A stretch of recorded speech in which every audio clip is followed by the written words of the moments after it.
Welcome back on my channel topper tuition classes, जिसमें आज हम डिस्कस करेंगे चैप्टर 1 रियल नंबर्स की एग्जांपल्स।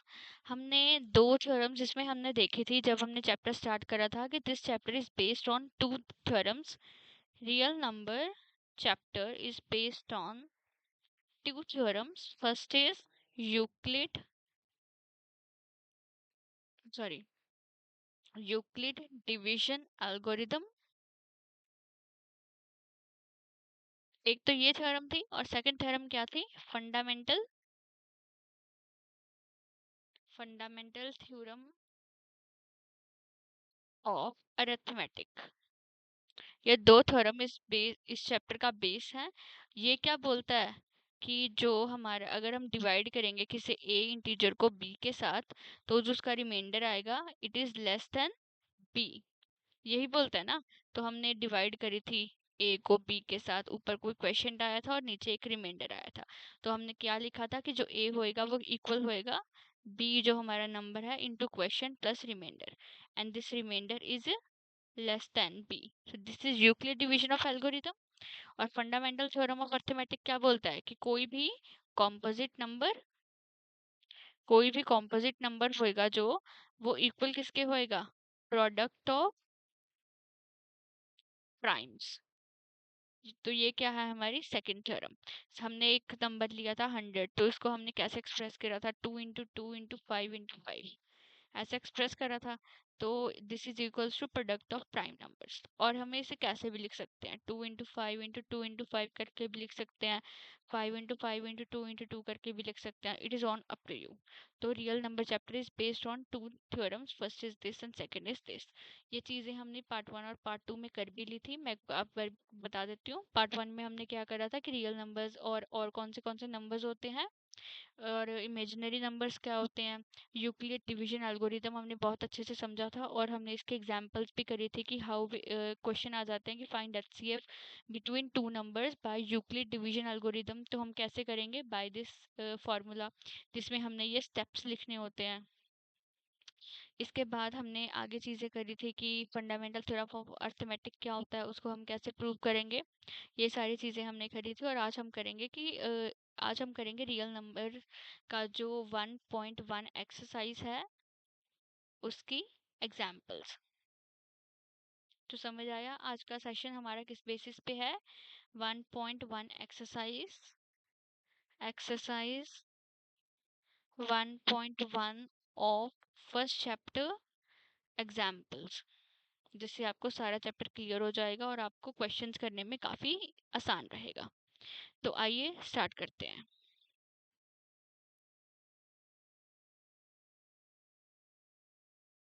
आ जाओ। ओके, सो फर्स्ट एग्जांपल है हमारी। Consider the number 4 raised to power n where n is a natural number. Check whether there is any value of n for which 4 raised to power n with end with a zero digit। तो क्या बोल रहा है कि हमें पता करना है कि जो हमारा n है उसकी कोई वैल्यू है या नहीं। ये चीज़ हमने कुल मिला के पता करनी है। तो हमारे पास क्या दिया हुआ है? 4 raised to power n। तो कहते अगर तो ऊपर क्वेश्चन में क्या था कि check whether there is any value of N for which 4 is to power N end with zero. तो मेरे को एक बात बताओ, अगर this number end with zero तो ये पक्का 5 पे डिविजिबल होगा। It is divisible on 5 if it is and with zero. Suppose करो 10 है, ठीक है। तो 10 हमारा 5 से डिविजिबल है, मतलब जिसके पीछे भी जीरो होती है वो पक्का 5 से डिविजिबल होता है। ये होता है ना। तो उन्होंने क्या लिखा कि then if 4 is to power n word end with zero digit then it would be divisible by 5। That is the prime factorization of 4 is to power n would contain number 5 prime। So this it is not possible because देखो, तो first question में क्या बोल रहे थे कि 4 is to power n जो हमारा नंबर है क्या वो जीरो से एंड होगा? ठीक है। अगर सपोज कर लेते हैं कि वो जीरो से एंड होगा, तो अगर वो जीरो से एंड होएगा तो उसके उसमें एक वो पक्का 5 से डिविजिबल तो होगा ही। पक्का जैसे हमने देखा 10 20 30 एंड सो ऑन, जिसके पीछे भी जीरो है वो 5 से डिविजिबल होते ही होते हैं। ठीक है। पर अब हम सपोज तो इसकी जब हम प्राइम फैक्टराइजेशन करेंगे 4 इज टू पावर n की तो उसमें 5 आना चाहिए। पर अगर हम इसकी प्राइम फैक्टराइजेशन करते हैं तो क्या आता है, इसको हम 2 रेज टू स्क्वायर लिख सकते हैं। तो एक क्या आया, 2 रेज टू पावर 2n, यही आया। तो इसके जो प्राइम फैक्टर्स हैं उसमें क्या इंक्लूड है, ओनली 2, नॉट 5। तो it is and with 0, no, it is not end with 0। इसका आंसर क्या है, it is not end with 0 because in their prime factors 5 is not included. तो इसमें बेटा आप क्या लिखोगे, if the number 4n for any n were to end with 0 digit, then it would be divisible by 5.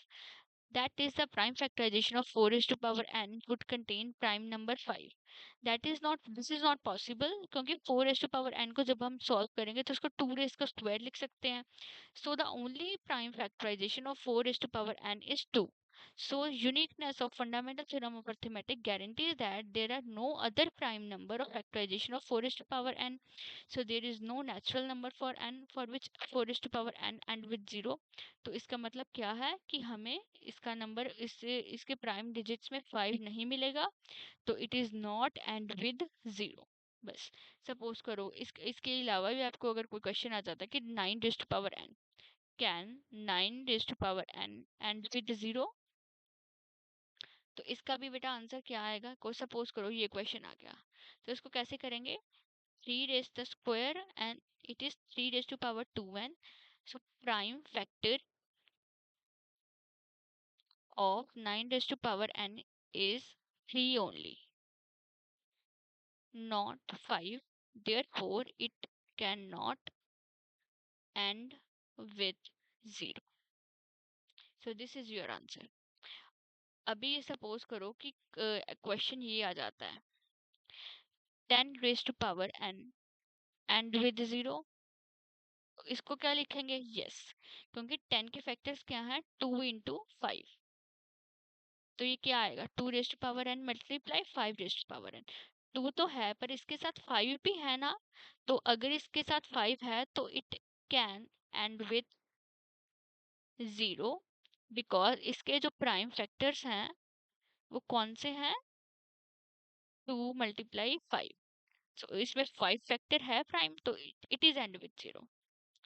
तो समझ आया कि इस क्वेश्चन में क्या करेंगे, क्वेश्चन आएगा कि consider this 4 is to power n end with 0 और नॉट. तो क्या करेंगे, इस 4 के प्राइम फैक्टर्स निकालो, इट इज 2 इंटू 2, सो इसमें 5 नहीं है, अगर 5 नहीं है तो it is not end with 0. That's all. 20 raise to power n आया, 2 इंटू 5, तो इसमें 5 है तो it is and with 0. Am I clear students? Okay, अभी करते हैं एग्जाम्पल नंबर 2. तो एग्जाम्पल नंबर 2, तो क्या है कि find LCM and HCF of 6 and 20 by prime factorisation method. तो कौन से मेथड से फाइंड करना है LCM and HCF with prime factorisation method. तो प्राइम फैक्टराइजेशन मेथड कौन सा होता है, जिसमें हम प्राइम नंबर्स को लिखते हैं. अभी बताओ किसका एलसीएम निकालना है, हमने 6 एंड 20 का. तो कैसे निकालेंगे, पहले 6 का एलसीएम लिखाओ. 6 का एलसीएम कितना आएगा, तो क्या लिखेंगे, 2 मल्टीप्लाई 3. 20 का एलसीएम कितना आएगा, करो 20 का एलसीएम करो सभी बच्चे अपनी अपनी कॉपीज पे. तो 20 का एलसीएम कितना आ गया, 2 इंटू 5. अभी बताओ दोनों में कॉमन क्या है, दिस 2 इज कॉमन, ठीक है. तो ये होता है बेटा हमारे पास एचसीएफ, जो मतलब द स्मॉलेस्ट, ये भी छोड़ो, the number that is common in both prime factors, उसको हम क्या बोलते हैं, एचसीएफ. ये भी यहाँ पे ये भी लिखा हुआ है कि एचसीएफ हमारा 2 है, हमने भी 2 ही निकाला है. So product of smallest power of each common prime, मतलब एचसीएफ क्या होता है बेटा हमारे पास, highest common factor. Highest common factor, जो कॉमन होती है चीज, जो फैक्टर कॉमन है उसको हम बोलेंगे एचसीएफ. इसके बाद सेकेंडली हमने क्या निकालना था, एलसीएम. तो एलसीएम देखो कैसे निकालेंगे, एलसीएम कैसे निकालेंगे, पहले तो जितना एचसीएफ आया है वो लिख दो, लिख दिया। इसके बाद इन दोनों को छोड़ के जो नंबर्स रह गए वो लिखो। सो ये एक तो एचसीएफ लिखेंगे और जो नंबर रह गए वो लिखेंगे, 3 × 2 × 5। तो सबको मल्टीप्लाई करो। 2 कितने हैं, 1 2, 2 × 3 × 5। इसको मल्टीप्लाई करेंगे तो आएगा हमारे पास 60। तो हमारे पास एचसीएफ कितना आया, 2, एंड एलसीएम कितना आ गया हमारे पास, 60। सो this is your answer. Second example का आंसर क्या है, एचसीएफ 2, एलसीएम 60। समझ आई सभी बच्चों को कि एलसीएम और एचसीएफ कैसे निकालेंगे? समझ आया सभी बच्चों को? चलो, एग्जाम्पल नंबर 3 बेटा सेम है, तो ये मैं आपको नहीं करवाऊंगी। एचसीएफ निकालना है और एलसीएम निकालना है 96 और 404 का। तो आप क्या करोगे, 96 का जो आप ऐसे करके एलसीएम निकालोगे। चलो ये मैं आपको करवा देती हूँ। 48 24 फटाफट से करेंगे इस, ठीक है, इसको हम ज्यादा लंबा नहीं खींचेंगे क्योंकि आपको ऊपर वाला मैंने अच्छे तरीके से समझा दिया है। तो बेटा ये क्या आया, 2 रेज़ टू पावर कितना, 1 2 3 4 5, 2 रेज़ टू पावर 5 मल्टीप्लाई 3। इसके बाद सेकंड नंबर क्या है हमारे पास, 404। 404 का अगर हम ऐसे एलसीएम निकालेंगे तो वो आएगा 2 रेज़ टू पावर 2 मल्टीप्लाई 101। तो इसमें कॉमन क्या है, 2 रेज़ टू पावर 2 कॉमन है, तो ये एचसीएफ आ गया। एलसीएम क्या आएगा, जितना ये एचसीएफ आया वो तो हम लिखेंगे ही लिखेंगे। इसके बाद जो हमारे पास एक्स्ट्रा चीजें बची, जैसे यहाँ पे बच गया 2 रेज़ टू पावर 3 मल्टीप्लाई 3 × 1 1, तो ये आपका आएगा एलसीएम। समझ आया एचसीएफ और एलसीएम कैसे निकालेंगे? Am I clear students? Okay, so this is your HCF and LCM.